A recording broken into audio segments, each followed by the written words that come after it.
Richard Harris, Chief Executive Officer at Portshelter Investment Management. He joins us on the show. Richard, good having you. Thanks much for taking the time out. Now, the last 3 months, India has not been receiving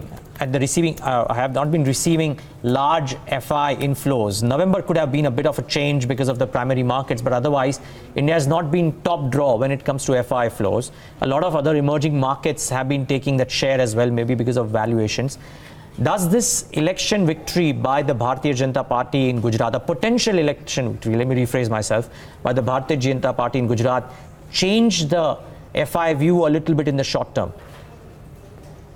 I don't necessarily think so. I mean, my feeling is that we're in a long game here. And of course, India did quite well prior to the period when foreign investments come off. So I don't necessarily see this being an issue. I'm not an expert in Indian politics per se, but I think from a foreign investor's point of view, a strong BJP is maybe slightly bittersweet.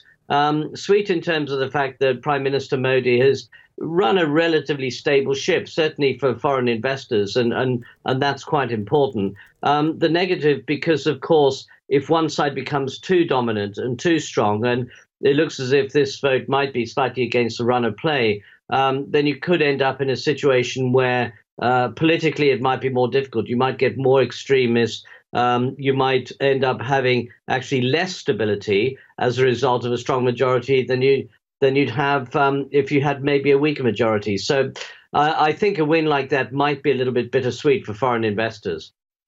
Wow, interesting. So what would your stance be at the current point of time, Richard? And hypothetically, I mean, and not hypothetically, really, we'll actually get to know on Monday. In all likelihood, it might be the incumbent party which comes on terms. What would your stance be on India? Would you take a fresh look once the January results and the union budget at the end of January is out to take a further call on India? Or would you stay invested, or would you change that stance in whichever way it may be, depending on what your current stance is actually? I think most investors feel that the markets in general look pretty good. You know, most of these markets are quite correlated these days. Of course, you get some inflows and some outflows at the local level. But I think the most important feature for India, as elsewhere, is that the markets look quite buoyant. The first quarter, the first half of next year look good. You know, people are talking about the Goldilocks scenario. And short of a number of geopolitical issues, it really does look like a Goldilocks scenario. Most of the major markets, US, Europe, are showing much increased growth. They're showing much lower unemployment. They're showing inflation in check. And even though we've got interest rates coming up, it looks as if they're not really going to impact the situation at the moment. So I think the global picture looks quite good. Within that global picture, it's unlikely for emerging markets to necessarily do badly. Yes, there will be some rotation into some other than others. And that will change too over time. And yes, there might be some pulling away of emerging markets, especially if there's more investment in the US, as could happen in the first part of the year. But then I think that will come back. You have to remember that it only takes a small allocation out of Western markets into emerging markets for it to make quite a difference. So I don't see this as being a problem. I see it as business as usual, and that's pretty well where my stance would be. Richard, hi, this is Menaka here. I want to ask you what your assessment of Prime Minister Modi's economic policy is. We've struggled here to find words that describe it accurately because we thought he might, he's right of center as it comes from a political party, but he hasn't been that way with his economic policy. He's been pro-poor, but then he's taken steps like demonetization and GST implementation, which have actually hurt the small guys, whether in industry or otherwise. So my question to you is, what is your assessment here on for the next year and a half on what that policy might bring and therefore how foreign investors might react? Well, I think the short answer would be it looks chaotic from an outside point of view, but that doesn't necessarily mean to say it's not a good environment for investment. You know, it's been chaotic. But there hasn't really been that much happening for foreign investors to make a big difference here or there. Demonetization, of course, was an issue, but typically foreign investors would be looking at bigger companies, bigger bigger chips anyway. So that's less likely to affect those companies. So I think while he runs what from the outside looks like a steady ship, albeit the fact that policy is chaotic, the mere fact that India is still growing, still one of the fastest growing parts of the world. And I think there's no doubt about those figures that it is one of the fastest growing parts of the world. It's always going to be attractive to capital in that point of view. And I can't see India being negatively impacted over, say, a 2, 3, 4 month view, as opposed to any other market. So I think it's basically steady as it goes. And provided the chaos doesn't turn into something really negative, international investors will still have a keen eye. Okay, so let me ask you a follow-up question on asset allocation then. You've laid out what you expect would be a Goldilocks scenario, especially in the developed world, but yet that emerging market investments will continue, as will investments in India continue. Given what you've just told me of your assessment of Prime Minister Modi's economic policy here on, what kind of investments do you think in India will receive attention from foreign investors in the next year, year and a half? Well, I think foreign investors are generally going to look for the same ideas and themes as elsewhere.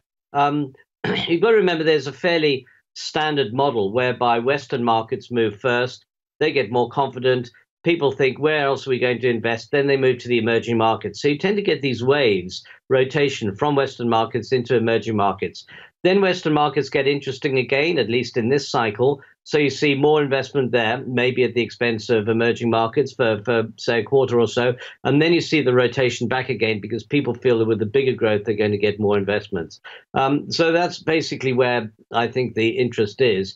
But don't forget, the real key interest, if you're looking at sectors, is going to be the same old dull sectors, or maybe interesting sectors, as we've seen previously. Things like technology, things like new economy. In India, of course, generics outsourcing is always going to be an issue. You know, that's characteristic of a foreigner investing in an Indian market. Those are still going to be the sectors that are going to be of interest. What would it take in terms of policy action by this incumbent government in India to revive foreign investor interest in sectors like infrastructure in India? I know there are other endemic issues there, for instance, high indebtedness, but what would it take from a policy point of view to bring investments back in infrastructure, in capital goods? These are all sectors that have been ignored at least in the last year, year and a half.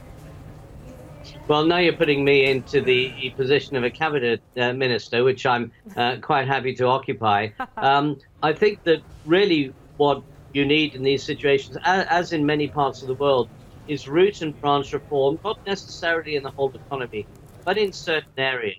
You know, the freedom to transfer currencies, rapid permissions, rapid approval of licenses.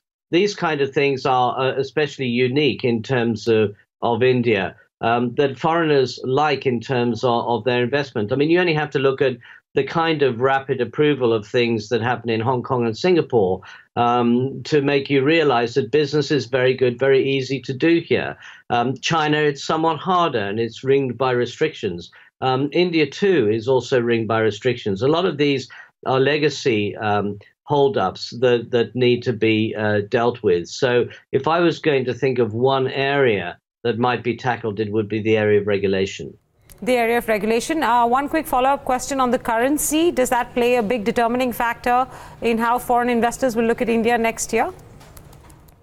Currency is always important, but, you know, for a foreigner, the rupee has not performed too badly. Yes, we've had ups and downs, but you know, when we invest in different markets, you take the currency on the nose. And very often what you find, especially with the bigger companies, is that if you have a weaker currency, the stock price goes up. As the currency strengthens, the stock price maybe doesn't do so well. So you almost have a natural inbuilt hedge, especially if you're looking at equities. Currency is much more important in terms of looking at things like bonds. But I think foreign investors really going to focus on the more volatile assets like equities in a market like India. And there you just take a currency decision in with a whole lot, lump it in with a whole lot. And in most cases, I look as if I'm naturally hedged. So I buy the market. All right, Richard, thank you very much for those insights. Richard Harris there, Chief Executive Officer at Portshelter Investment, talking you through what the FII outlook could be.